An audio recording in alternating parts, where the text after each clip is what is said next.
Greater اسرائیل بنے گا۔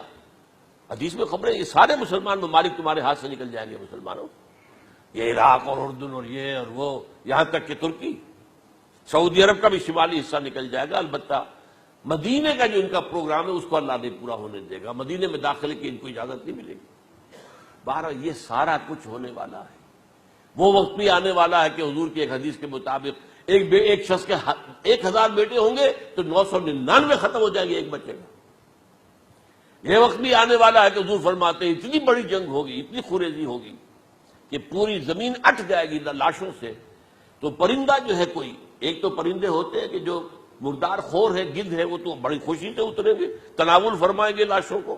اسی طریقے سے کوے ہیں، چیلے ہیں، لیکن جو نفاست پسند پرندے ہیں وہ لاش کے اوپر اترنا نہیں چاہتے۔ تو ایک پرندہ اڑتا چلا جائے گا، اسے کہیں زمین پر اترنے کی جگہ نہیں ملے گی، لاشیں ہی لاشیں ہوں گی، یہاں تک کہ وہ تھک ہار کر اس کے جو ہے پر جواب دے جائیں گے، گرے گا تو لاش پر گرے گا۔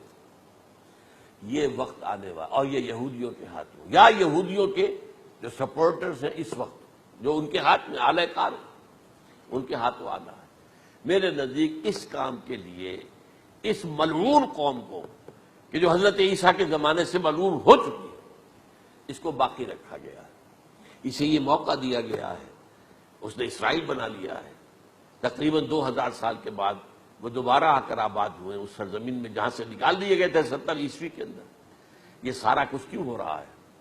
ان کا یہ استثناء کیوں کیا گیا؟ یہ بڑی تلخ بات ہے، یہ یاد کر لیجیے۔ کیونکہ یا تو قوم اسی وقت ہلاک کر دی جاتی، جیسا کہ ہوا قوم نوح، قوم ہود، قوم عاد، قوم سمود، قوم شعیب، یہ ہوا کہ نہیں ہوا؟ اور سدوم اور عمورہ کی بستیاں جہاں حضرت لوط بھیجے گئے، اور آل فرعون جو ہلاک کیے گئے، یا تو پوری قوم ہلاک کی جاتی؟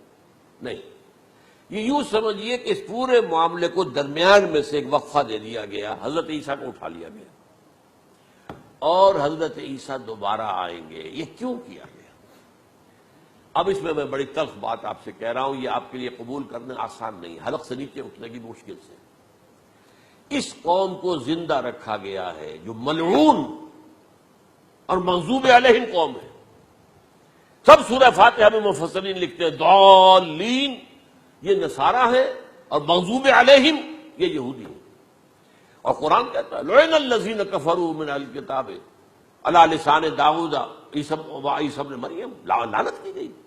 ایک ملعون اور مغضوب قوم کے ہاتھوں آخری امت محمد، اور اس کا بھی بہترین حصہ، اس پر عذاب ان کے ہاتھوں آئے گا۔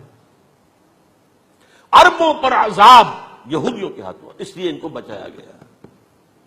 یہ میں نے کئی دفعہ واقعہ سنایا، مولانا اصلاحی صاحب بتایا کرتے تھے، کیونکہ وہ راجپوت تھے، یو پی کے راجپوت، مشرقی حصے کے، کہ ہمارے ہاں کوئی نوجوان اگر کوئی بڑی گری ہوئی حرکت کرتا تھا تو اس کے سر پر چمار کے ذریعے، چمار کے ہاتھوں جوتا لگوایا جاتا تھا۔ اگر راجپوت کے سر پر راجپوت کا جوتا گرا تو چلو تکلیف تو ہوئی، لیکن یہ کہ راجپوت کا جوتا گرا ہے نا، پڑا ہے، لیکن راجپوت کے سر پر چمار کا جوتا، جس کو آپ انگریزی میں کہتے ہیں to add insult to injury, تو تکلیف بھی ہے جوتا کھانے کی، اور انسلٹ ہے کہ چمار مار رہا ہے۔ یہ امت سب سے خیر امت ہے، کنتم خیر امت اخرجت للناس۔ اس کے لیے عذاب بھی بدترین آئے گا، اور کن پر آئے گا؟ اس امت کا جو اصل نیوکلیس ہے عرب، جس کے بارے میں حضور کی حدیث موجود ہے ویل للعرب، عرب کے لیے بہت بڑی ہلاکت۔ اور آج ہماری نظر میں آ رہا ہے وہ ملعون اور مغضوب علیہم قوم، ان کے سینے کے اندر خنجر کی طرح بھونکی گئی ہے، اور 30 کروڑ کے قریب عرب بے حمیتی، بے غیرتی، بزدلی، کمزوری، ذلت، مسخرت کی مثال بنے ہوئے۔ کوئی بول سکتا ہے اس اسرائیل کے خلاف؟ کو بول سکتا ہے؟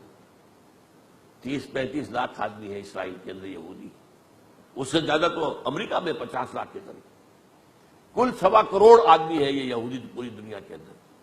لیکن دیکھیے جو چاہتا کرتا ہے، جب چاہا اس نے عراق کے ایٹمک انسٹالیشن کو تباہ کر دیا، اور سعودی عرب کی فضا میں اس کو فیول کیا ہے انہوں نے، دوبارہ ری فیولنگ جو ہوئی ہے ان کے جہازوں کی، وہ سعودی عرب کی فضا میں ہوئی۔ اللہ تعالیٰ نے یہ کوڑا ان مسلمانوں کے لیے رکھا ہوا ہے کہ جن کے رتبے ہیں سوا، ان کی سوا مشکل ہے.